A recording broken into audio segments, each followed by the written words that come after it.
माझ्या बाजूला ना यूपी बिहारच्या एक ताई आहेत, रिया ताई म्हणून. तर त्यांना ही भाजी मी एक दिवस दिली, तर त्यांनी मला सांगितलं, ताई खूपच छान ही भाजी झाली होती, आपल्या चॅनलवर सुद्धा अपलोड करा.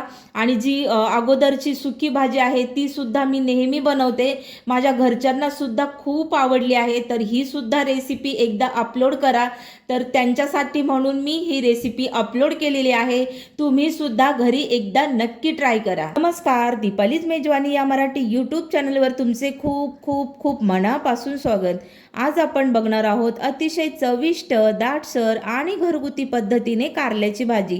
कारल्याची कडू चव कमी करून मस्त अशी मसालेदार आणि दाटसर चमचमीत अशी भाजी आज आपण बनवणार आहोत. आता बरेचसे लोक असे असतात की त्यांना कारलं म्हणलं की ते खात नाहीत किंवा त्यांना अतिशय कडू असं लागतं. आणि बरेचसे जण असेही असतात की त्यांना कारलं तुम्ही असंच जरी करून दिलं ना, म्हणजे आपण कसं कडूपणा घालवण्यासाठी त्यामध्ये चिंच घालतो किंवा कोकम घालतो किंवा लिंबाच्या फोडी घालतो, तर ही लोक तशी नसतात. त्यांना डायरेक्ट कारलं जरी बनवून दिलं ना तरीही ते खातात. पण स्पेशली ही रेसिपी त्याच लोकांसाठी आहे ज्यांना कारलं आवडत नाही. अशा लोकांसाठी ही रेसिपी मी आज घेऊन आलेली आहे. रेसिपी शेवटपर्यंत नक्की बघा. आपले चॅनल अजून सबस्क्राईब केले नसेल तर नक्की जाऊन सबस्क्राईब करा. मराठवाड्यातल्या छान पारंपरिक आणि नवनवीन रेसिपीज बघण्यासाठी नक्की जाऊन दीपालीज मेजवानी हे चॅनल सबस्क्राईब करा. चला तर मग आपल्याकडे काय साहित्य आहे रेसिपी बनवण्यासाठी ते सुद्धा बघूया.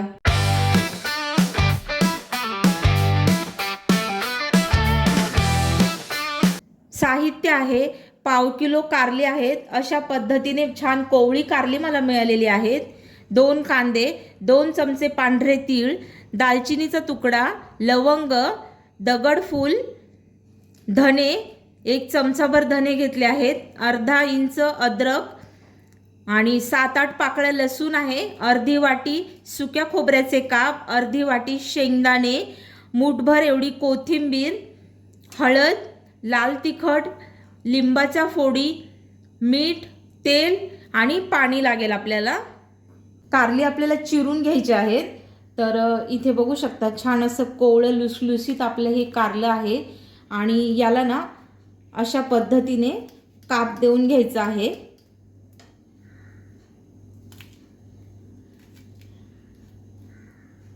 मीठ भरायचं यामध्ये. आणि ही जी लिंबाची फोड आपण करून घेतलेली आहे, तर यातली 1 फोड आपण कारल्यामध्ये भरून घ्यायची आहे. आणि ह्या कढईमध्ये ना पाणी घालायचं आहे आपल्याला आणि थोडीशी हळद घालायची आहे. आणि हे कारले छान आपल्याला बॉईल करून घ्यायचे आहेत. अशाच पद्धतीने राहिलेली कारली सुद्धा आपण चिरून घेऊया. सर्व कारली आपली चिरून झालेली आहेत.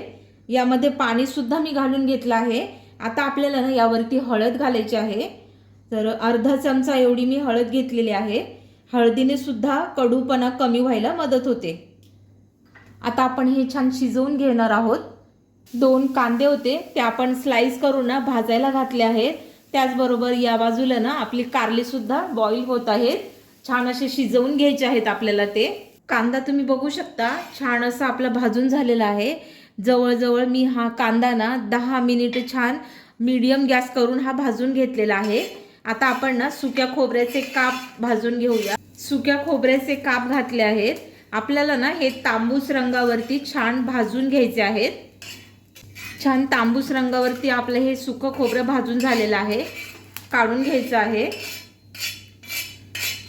आणि आता आपल्याला ना शेंगदाणे छान मंद आचेवर आपण हे भाजून घेणार आहोत. म्हणजे कसं ते आतपर्यंत भाजले जातात, म्हणून आपल्याला मंद आचेवरच हे छान आतपर्यंत भाजले जातील असे आपल्याला भाजून घ्यायचे आहेत. मंद आचेवर आपले शेंगदाणे ना खरपूस असे भाजून झालेले आहेत. हे आपण काढून घेऊया. तीळ घालायचे आहेत.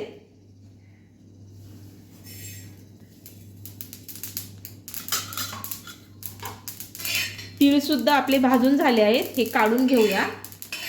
कारली शिजून झालेली आहेत आपली. आणि या पद्धतीने छान अशी 4 ते 5 पाण्याने धुवून मी ही पिळून घेतलेली आहेत. आणि मसाला सुद्धा आपला वाटून झालेला आहे. तर इथे हा मसाला रेडी झालेला आहे.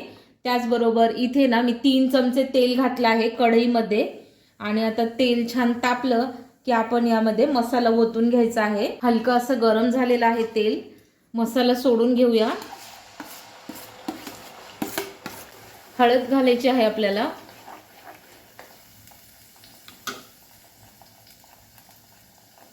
पाव चमचा हळद,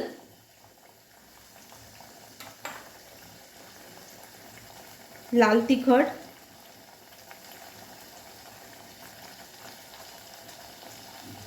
दीड चमचा घालते लाल तिखट, कारण हे तिखट आहे आपली मिरची पावडर।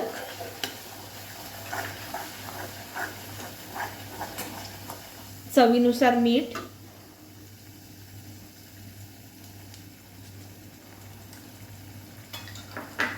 आणि आता हा मसाला ना छान असा तेल सुटेपर्यंत आपल्याला फ्राय करून घ्यायचा आहे। मंद आचेवर हा फ्राय करूया। 5 ते 7 मिनिट झालेले आहेत।